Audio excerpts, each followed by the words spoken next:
Democracy Now! Inside the United Nations today, Israeli Prime Minister Benjamin Netanyahu gave his address to the UN General Assembly. This is a part of what he said. The final elements, the final remnants of Hamas are holed up in Gaza City. They vow to repeat the atrocities of October 7th again and again and again, no matter how diminished their forces. That is why Israel must finish the job. That is why we want to do so as fast as possible.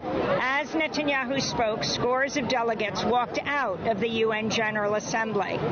This week, Western countries like Britain and Australia, France, Portugal, Canada, Belgium, and others joined more than 150 other countries in recognizing the state of Palestine. That leaves only the United States on the UN Security Council not to have recognized Palestine.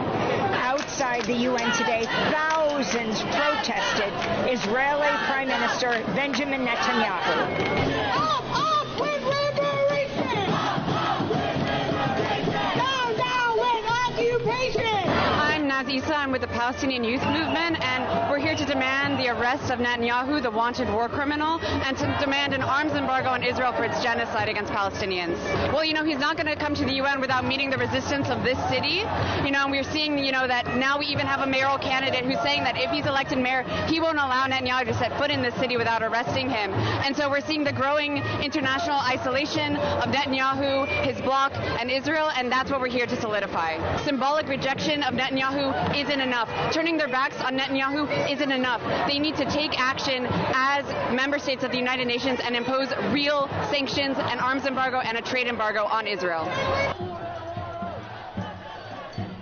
My name is Reed Brody. I'm an international war crimes prosecutor. Benjamin Netanyahu has been indicted by the International Criminal Court for war crimes, crimes against humanity, for using starvation as a weapon of war. He is a fugitive from justice. States that are parties to the ICC have a duty to arrest him, and even states like the United States, which aren't parties, have a duty to arrest a war criminal. The United States is complicit in the war crimes being committed in Israel.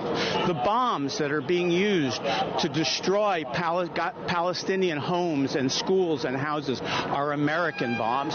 The campaign of extermination that Israel is carrying out is being done with American political support. The United States should be arresting him, not faking him. My name is Nida Alafi. I'm a member of the Palestinian Youth Movement, and I'm here with the thousands of people to say, Netanyahu should not be at the UNGA. Actually, he should be tried for his crimes at The Hague. We're all here the same way we have been for the past 2 years, demanding that governments and leaders take real action to end the genocide that has only escalated, right?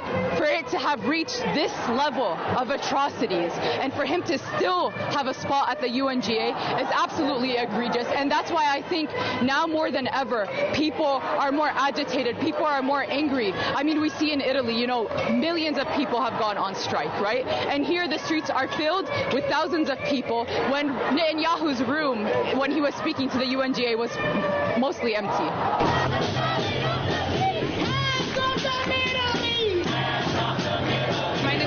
Hirschman Levy, and I'm a member of Jewish Voice for Peace.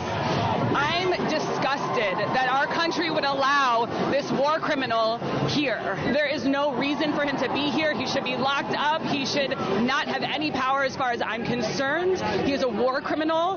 He is perpetuating and creating a genocide in Gaza. He is murdering thousands of Palestinians. This is not in the name of Jewish safety. It goes against everything that Judaism stands for. I'm horrified that this is happening in my name as a Jewish person. I'm the descendant of Holocaust survivors. My grandparents were Holocaust survivors. He is not welcome here. He is a war criminal, and this has to end. Palestine needs to be free, liberated, with the right to return home.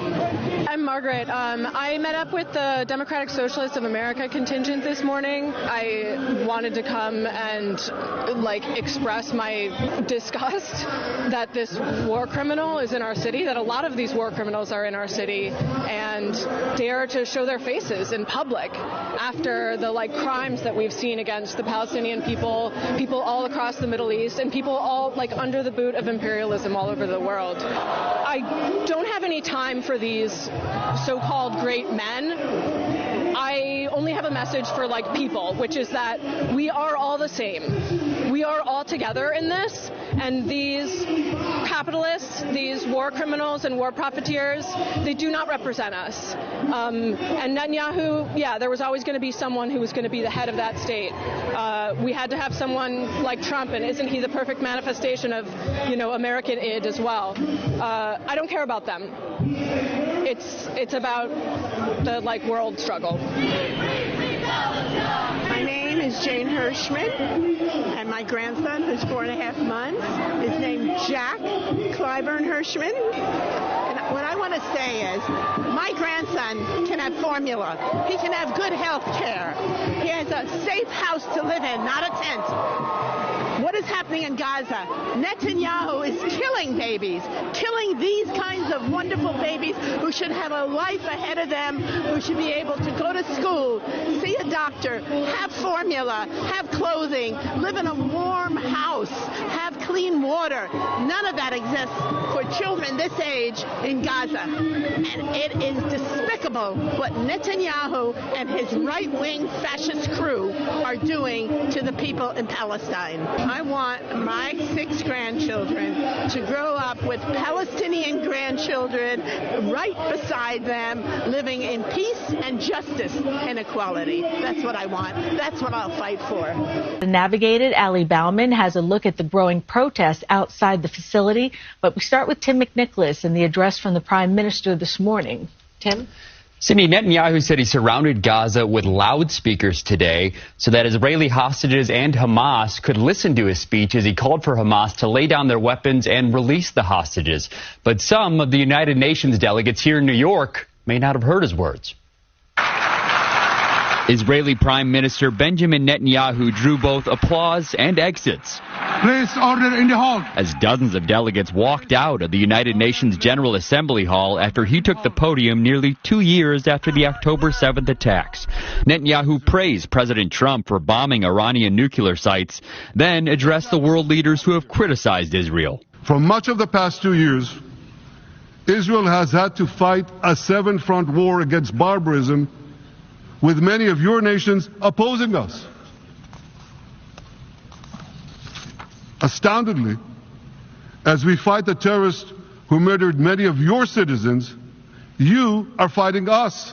A panel commissioned by the United Nations Human Rights Council released a report this month accusing Israeli authorities of committing acts of genocide against Palestinians. Would a country committing genocide plead with the civilian population it is supposedly targeting to get out of harm's way?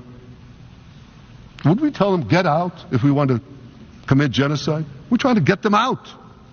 And Hamas is trying to keep them in. And a report backed by the United Nations and released last month declared famine in parts of Gaza, which the Israeli government has called an outright lie. It is a famine that we could have prevented if we had been allowed.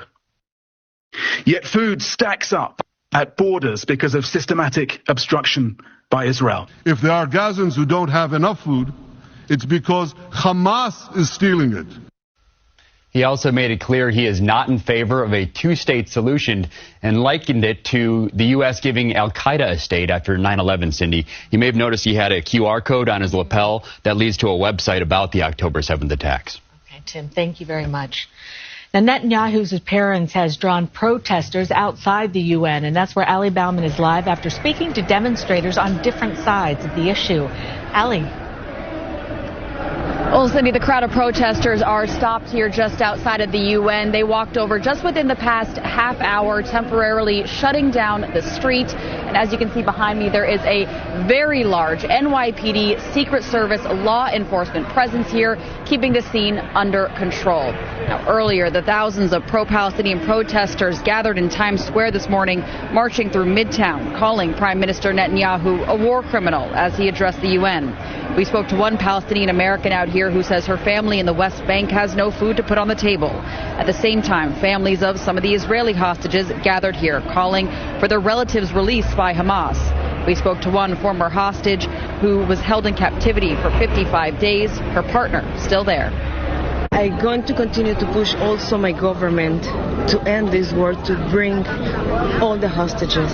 But we need to be sure that if we get the end of the war, Hamas will be released all the hostages back. We would like military intervention right now. We need to allow humanitarian aid in to Gaza, where people are under forced starvation, where hospitals, all 36 hospitals have been bombed. We need infrastructure to be rebuilt.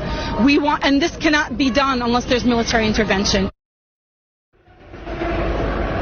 Again, a very large law enforcement presence out here. And at this hour, the NYPD says there are no reported protest-related arrests so far today. We're live on the east side. Ali Bauman, CBS News, New York.